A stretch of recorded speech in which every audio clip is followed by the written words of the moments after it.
بسم اللہ الرحمن الرحیم۔ السلام علیکم۔ آج 19 دسمبر بروز منگل ہم بات کریں گے دو اہم ایشوز کے حوالے سے۔ لاہور ہائی کورٹ میں پاکستان تحریک انصاف کے دو رہنماؤں کو بڑا ریلیف ملا ہے اور اس کی تفصیل میں آپ کے ساتھ شیئر کروں گا، اور میں آپ کو بتاؤں گا کہ عدالت نے ایک روپوش رہنما جو 9 مئی کے بعد سے روپوش تھے اور اب انتخابات کے ساتھ ہی وہ سامنے آ گئے ہیں، اور انہوں نے عدالت سے حفاظتی ضمانت کی استدعا کی گئی تھی، ان کو حفاظتی ضمانت دی گئی ہے، اس کی تفصیل میں آپ کے ساتھ شیئر کروں گا۔ اور ساتھ ہم بات کریں گے ختیجہ شاہ کے خلاف FIA کو کارروائی سے روک دیا گیا ہے، ہر طرح کی تعدیبی کارروائی سے روک دیا گیا ہے، اس کی تفصیل بھی میں آپ کے ساتھ شیئر کروں گا۔ اور ایک بڑا فیصلہ سامنے آیا ہے، شہباز شریف کے کار خاص ان کو عہدے سے ہٹا دیا گیا ہے، اس کے پیچھے مقصد کیا ہے، کیوں ہٹایا گیا ہے، اور انتخابات سے جو 1 ماہ پہلے یا انتخابات کا شیڈول جاری ہونے کے بعد جو یہ گرفتاری ہے، جو یہ عہدے سے ہٹانا ہے، اس کے پیچھے مقصد کیا ہے، وہ مقصد میں آپ کے ساتھ شیئر کروں گا۔ سب سے پہلے میں آپ کو بتاتا چلوں کہ آج میں نے آپ کے ساتھ شیئر کیا کہ پاکستان بار کونسل اور سپریم کورٹ بار ایسوسی ایشن جو اعظم نذیر تارڑ اور احسن بھون گروپ ہے، ان کی جانب سے چیف الیکشن کمشنر سے جو آج مطالبہ کیا گیا ہے کہ ہر صورت آپ اپنا عہدہ چھوڑ دیں اور آپ کے ہوتے ہوئے صاف شفاف انتخابات نہیں ہو سکتے۔ اچانک کیوں چیف الیکشن کمشنر ان کو برا لگنے لگ گیا؟ اور ایک تو صحافی ہیں جو PDM کے پے رول پہ کام کرتے ہیں، انہوں نے تو یہاں تک کہہ دیا کہ یہ تو پہلے سے ہی ڈیسائیڈ تھا، 1-2 دن انتظار کریں۔ کیا ڈیسائیڈ تھا؟ چیف الیکشن کمشنر کا استعفیٰ، کہ یہ تو پہلے سے ڈیسائیڈ تھا، بس 1-2 دن کا انتظار ہے۔ اور ساتھ اب جب پاکستان بار کونسل نے اور سپریم کورٹ بار ایسوسی ایشن نے ایک باقاعدہ موومنٹ چلانے کی بات کی ہے، یہ وہ لوگ ہیں، یہ اس گروپ سے تعلق رکھتے ہیں جن کے لا افسران، پروسیکیوٹرز اور لا افسران پنجاب میں بھی تعینات ہیں، اور جو کچھ پاکستان تحریک انصاف کے ساتھ پچھلے عرصہ سے ہو رہا ہے، اور اسلام آباد میں بھی۔ اور دوسری اہم بات کہ جب یہی وہ لوگ تھے کہ پنجاب اور خیبر پختونخوا کے انتخابات کے وقت سب سے زیادہ یہ اس میں رکاوٹیں ڈالنے میں ملوث تھے اور آئین کی بے تکی تشریح کرتے تھے، اور پھر پاکستان بار کونسل کے یہ جو موجودہ چیئرمین ایگزیکٹو کمیٹی ہیں، یہ شہباز شریف کے ساتھ ملاقات کر کے وہاں پریس کانفرنس کرتے تھے۔ پنجاب خیبر پختونخوا انتخابات میں جو بینچ بنا اور جو فیصلے آتے تھے اور وہ جو نمبر کا معاملہ ہوتا تھا، اور پھر عمر عطا بندیال کو دیوار کے ساتھ لگانے میں ان لوگوں نے اپنا کردار ادا کیا۔ یہ آج کیسے اتنے خیر خواہ ہو گئے کہ وہ انتخابات صاف اور شفاف چاہتے ہیں؟ تو وہ میں بھی سمجھتا ہوں، آپ بھی سمجھتے ہیں کہ اس کا مقصد کیا ہے۔ اب ان کو لگا کہ آخری چارہ یہی ہے کہ چیف الیکشن کمشنر ہی استعفیٰ دیں۔ اب میں آپ کو بتانے جا رہا ہوں، چونکہ میں نے دیکھا، مجھ سے سوال پوچھا گیا کہ اگر چیف الیکشن کمشنر استعفیٰ دے دیں تو اس کے بعد کیا ہوگا؟ تو میں نے دیکھا پرانا جو ہمارا آئین تھا اس میں جب یہ چیف الیکشن کمشنر کا جو کنسیپٹ آیا اور ساری چیزیں، تو پہلے چیف جسٹس کی اگر کوئی ریزائن کر دیتا تھا یا عہدہ خالی ہو جاتا تھا چیف الیکشن کمشنر کا، تو چیف جسٹس آف پاکستان کی مشاورت سے سینئر جج کو قائم مقام چیف الیکشن کمشنر تعینات کیا جاتا تھا، سپریم کورٹ کے سینئر جج کو۔ لیکن 2016 میں، اور یہ سوشل میڈیا پر میں نے دیکھا ہے کہ مختلف صحافیوں نے اس کو، چونکہ وہ انہوں نے اٹھایا ہوگا گوگل سے آئین پاکستان، تو وہ پرانا اس میں اپلوڈ ہے، تو وہ 217 میں جو چیف جسٹس کے پاس اختیار تھا کہ وہ اپنے سینئر جج کو قائم مقام چیف الیکشن کمشنر تعینات کریں گے، وہ اس کو شیئر کر رہے ہیں۔ میں تصحیح کرتا چلوں اور میں آپ کو بتاتا چلوں کہ یہ 22ویں امینڈمنٹ جو 22 امینڈمنٹ تھی آئین پاکستان میں، 22ویں امینڈمنٹ، اور یہ 22ویں امینڈمنٹ ایکٹ تھا 2015 کا جو 10/6/2016 کو جاری ہوا، اور یہ 2016 میں 217 جو آرٹیکل ہے آئین پاکستان کا، اس کو تبدیل کر دیا گیا، امینڈ کر دیا گیا۔ 217 میں ایکٹنگ کمشنر کا جو ہے اس میں لکھا گیا at any time when the office of commissioner is vacant اور the commissioner is absent or unable to perform the functions of his office due to any other cause,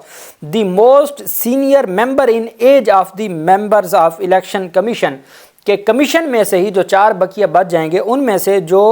عمر میں سب سے بڑا ہوگا، جو سینئر ہوگا، وہ ایکٹنگ کمشنر لگے گا، shell act as commissioner. تو وہ جو تھا وہ امینڈ ہو چکا ہے کہ چیف جسٹس کی مشاورت سے یا چیف جسٹس کسی سینئر جج کو ایکٹنگ کمشنر لگائیں گے، وہ ختم ہو چکا ہے۔ یہ 2016 میں امینڈمنٹ آ چکی ہے، 22ویں جو امینڈمنٹ تھی اس میں آرٹیکل 217 کو بھی امینڈ کیا گیا، اور اس میں یہ لکھا گیا کہ جو the most senior member in age of the members of commission shall act as commissioner, تو وہ جو ہے وہ بطور کمشنر ایکٹ کرے گا اور وہ ایکٹنگ کمشنر ہوگا۔ تو وہ میرے خیال میں جو ممبر ہیں نثار درانی سندھ سے، آصف زرداری کے سندھ سے جو نثار درانی ہیں وہ ہو سکتے ہیں اگر یہ سارا معاملہ آگے بڑھا۔ دوسری جانب پاکستان تحریک انصاف کے سابق ایم این اے اور سینئر رہنما ثناء اللہ خان مستی خیل، یہ بھکر کے سے ایم این اے ہیں، سابق ایم این اے ہیں اور موجودہ ایم این اے کے کینڈیڈیٹ ہیں۔ انہوں نے لاہور ہائی کورٹ میں، وہ روپوش تھے 9 مئی کے بعد اور ان کے مقدمات وغیرہ تھے، چونکہ ہر جگہ مقدمات کیے گئے تھے تو وہ روپوش تھے، اور آج وہ لاہور ہائی کورٹ میں انہوں نے سرنڈر کیا ہے اور انہوں نے لاہور ہائی کورٹ سے استدعا کی کہ مجھے حفاظتی ضمانت دی جائے۔ لاہور ہائی کورٹ نے ان پر درج مقدمات میں حفاظتی ضمانت دی اور ساتھ ان کے خلاف مقدمات کی تفصیلات بھی طلب کر لیں، اور پولیس کو، ایف آئی اے کو، اینٹی کرپشن کو اور تمام اداروں کو 6 جنوری تک ان کو گرفتار کرنے سے روک دیا، اور ساتھ جن میں حفاظتی ضمانت ہوئی ہے اس میں وہ متعلقہ عدالتوں میں پیش ہو کے اپنی ضمانت کروائیں گے، اور جن میں ضمانت نہیں ہوئی، جو جن مقدمات کی ابھی تفصیلات کا نہیں پتہ، تو اس میں تعدیبی کارروائی سے روک دیا ہے، اور جب اتھارٹیز یا ادارے وہ ایف آئی آر جمع کروائیں گے تو پھر وہ اپنی جو ضمانت ہے وہ لے سکیں گے۔ تو پاکستان تحریک انصاف کے جو روپوش رہنما ہیں، دوسری جانب جو پاکستان تحریک انصاف کے رہنماؤں کا یہ سلسلہ ہے یہ شروع ہو چکا ہے، اور اب ہر صورت وہ ایک ایک دو سامنے آئیں گے، عدالتوں کے سامنے سرنڈر کریں گے، اور اس طریقے سے وہ اپنا ریلیف لیں گے اور ضمانتیں لیں گے۔ تو یہ جو سارا معاملہ ہے اس میں دیکھتے ہیں کہ یہ سلسلہ آگے کہاں جاتا ہے، اور جو شروعات ہیں وہ ہو گئی ہیں۔ دوسری طرف جو اہم پیش رفت سامنے آئی ہے وہ ختیجہ شاہ کی ہے۔ ختیجہ شاہ کے کیس میں لاہور ہائی کورٹ کے جسٹس علی باقر نجفی صاحب نے سماعت کی، اور یہ درخواست تھی کہ منی لانڈرنگ کی ایک انکوائری شروع کر دی گئی ہے، جہاں 9 مئی کے دہشت گردی کے مقدمات ختم ہوئے ہیں، وہاں پر انہوں نے اب یہ ایک نئی کارروائی شروع کر دی ہے منی لانڈرنگ کی۔ تو لاہور ہائی کورٹ نے ایف آئی اے کو گرفتار پی ٹی آئی خاتون رہنما اور فیشن ڈیزائنر ختیجہ شاہ کے خلاف کوئی بھی تعدیبی کارروائی کرنے سے روک دیا ہے۔ ایف آئی اے نے ختیجہ شاہ کے خلاف منی لانڈرنگ کی تحقیقات شروع کر دی، جسے انہوں نے عدالت میں چیلنج کیا۔ ختیجہ شاہ نے لاہور ہائی کورٹ میں درخواست اپنے وکیل سمیر کھوسہ ایڈوکیٹ کی وساطت سے دائر کی، جس میں ایف آئی اے اور دیگر کو فریق بنایا گیا۔ درخواست میں موقف اختیار کیا گیا تھا کہ ختیجہ شاہ مختلف مقدمات میں گرفتار ہیں، انہیں ضمانت ملنے کے بعد ایک کے بعد ایک نئے مقدمے میں گرفتار کیا جاتا رہا ہے۔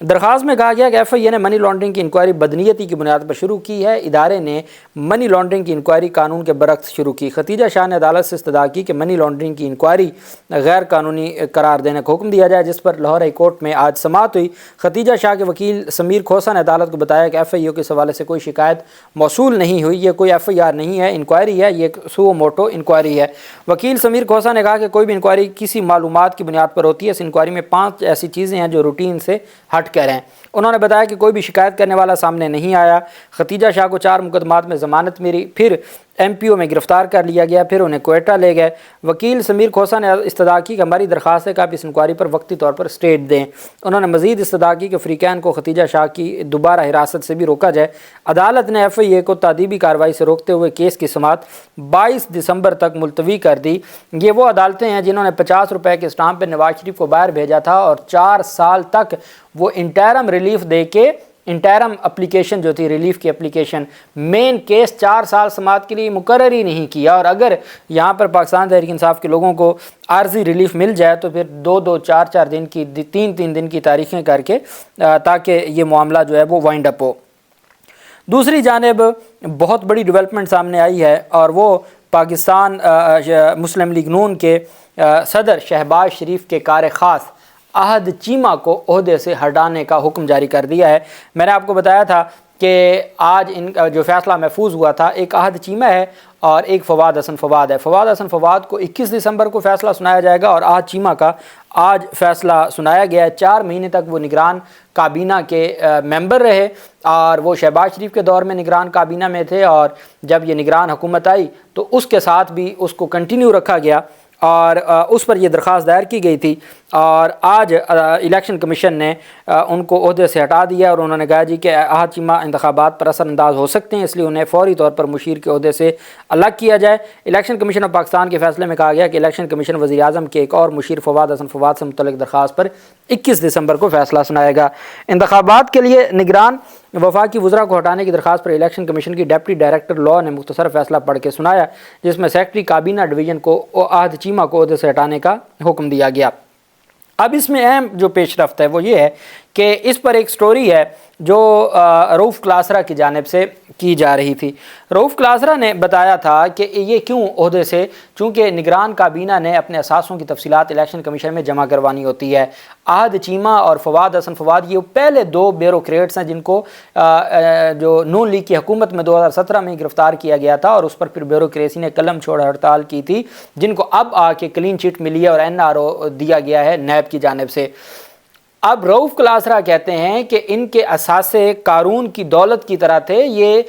ان کو پتہ تھا کہ انہوں نے اثاثے ظاہر کر دیے اور اثاثے الیکشن کمیشن کو بتا دیے تو قیامت آ جائے گی، اتنے اثاثے ہیں ان دونوں کے۔ اور چونکہ آج کی ڈیڈ لائن تھی احد چیمہ کو اور 21 دسمبر تک کی ڈیڈ لائن تھی فواد حسن فواد کو، تو انہوں نے کہا تھا یہ خود استعفے دے دیں گے اور یہ اثاثے نہیں ظاہر کریں گے۔ اچھا، انہوں نے کہا کہ شہباز شریف، اب میں ان کا ٹویٹ آپ کو پڑھ کے سنا رہا ہوں، یہ چند دن پہلے کا ہے۔ شہباز شریف کے لاڈلے بیوروکریٹ اور نگران وزیر احد چیمہ کے پاس صرف 2 دن ہیں، وہ فیصلہ کر لیں، وزیر رہنا ہے یا اپنے پراسرار اثاثوں دولت کی تفصیلات الیکشن کمیشن کے پاس جمع کروانی ہے۔ 18 دسمبر تک اثاثے جمع نہ کرائے تو الیکشن کمیشن کے ہاتھوں وہ ڈائریکٹلی برطرف ہو جائیں گے۔ کہتے ہیں کہ آپ کا کیا خیال ہے، شہباز شریف کے قریبی رازداں بابو کیا فیصلہ کریں گے، دولت چھپانے کے لیے وزارت چھوڑیں گے یا دولت سامنے لائیں گے؟ سب وزیروں نے تفصیلات دے دی ہیں، وزیر اعظم انوار الحق کاکڑ سمیت، لیکن احد چیمہ اور فواد حسن فواد اپنی دولت پر پہرا دے رہے ہیں۔ 5 ماہ سے یہ وزیر ہیں، عہدہ اور مراد اور جو انجوائے کر رہے ہیں لیکن گوشوارے جمع نہیں کرائیں گے۔ یہ ہوتا ہے پاکستان کے تگڑے بیوروکریٹ کا روب، جب وہ ملک کے وزیر اعلیٰ یا سابق وزیر اعظم کی ناک کا بال بنا ہوا ہو، اس سے آپ پاکستان کے بیوروکریٹس کے مزاج کا اندازہ لگا سکتے ہیں کہ الیکشن کمیشن کئی خط وزیر اعظم انوار الحق کاکڑ کو لکھ چکا ہے، لیکن چیمہ ڈٹا ہوا ہے کہ جو کرنا ہے کر لو، میں نہیں دسن لگا میں کتنی دولت کا مالک ہوں۔ آج ان کی جانب سے اس احد چیمہ کو ہٹانے کے بعد کوئی الیکشن کمیشن نے کوئی نیکی تو نہیں کی ان کو ہٹا کے، آپشن ہی کوئی نہیں تھی چونکہ وہ اپنے اثاثے۔ آج رؤف کلاسرا کہتے ہیں کہ نگران وزیر احد چیمہ کو الیکشن کمیشن کی طرف سے فوری ہٹانے کا جو حکم ہوا ہے، چیمہ صاحب کو داد دیں کہ انہوں نے فیصلہ کیا کہ وزارت جاتی ہے تو جائے، لیکن وہ اپنی کمائی ہوئی حلال دولت کی تفصیلات گوشواروں کی شکل میں الیکشن کمیشن میں پیش نہیں کریں گے۔ آخر چیمہ صاحب کے پاس کتنی دولت ہوگی جو وہ چھپا رہے ہیں؟ قارون جتنی ہوگی؟ یہ سینئر صحافی پوچھ رہے ہیں۔ آپ اندازہ لگائیں کہ یہ لوگ اپنی دولت کتنی دولت، اور پھر ان کے خلاف جب عمران خان کے دور میں اور بعد میں کارروائی تو کہتے تھے سیاسی انتقام، ان کی اتنی دولت ہے کہ سینئر صحافی کو کہہ رہے ہیں جی کہ قارون جتنی دولت ہوگی، یہاں تک کہہ دیا گیا ہے، اور اس وجہ سے ان کو عہدے سے ہٹایا گیا ہے۔ عہدے سے ہٹانے کے علاوہ اور کوئی آپشن بھی موجود نہیں تھی۔ بہرحال دیر آید درست آید، اب الیکشن کمیشن اپنے DC اسلام آباد کو بھی ہٹا دے، جس کے حوالے سے وہ پہلے 4 دفعہ جاری کر چکا ہے، ان کی جانب سے 4 دفعہ پہلے ہی فیصلے جاری ہو چکے ہیں تاکہ وہاں بھی صاف شفاف انتخابات ہو سکیں۔ اللہ پاک پاکستان کا حامی و ناصر ہو۔ بہت شکریہ۔ اللہ حافظ۔ پاکستان زندہ باد۔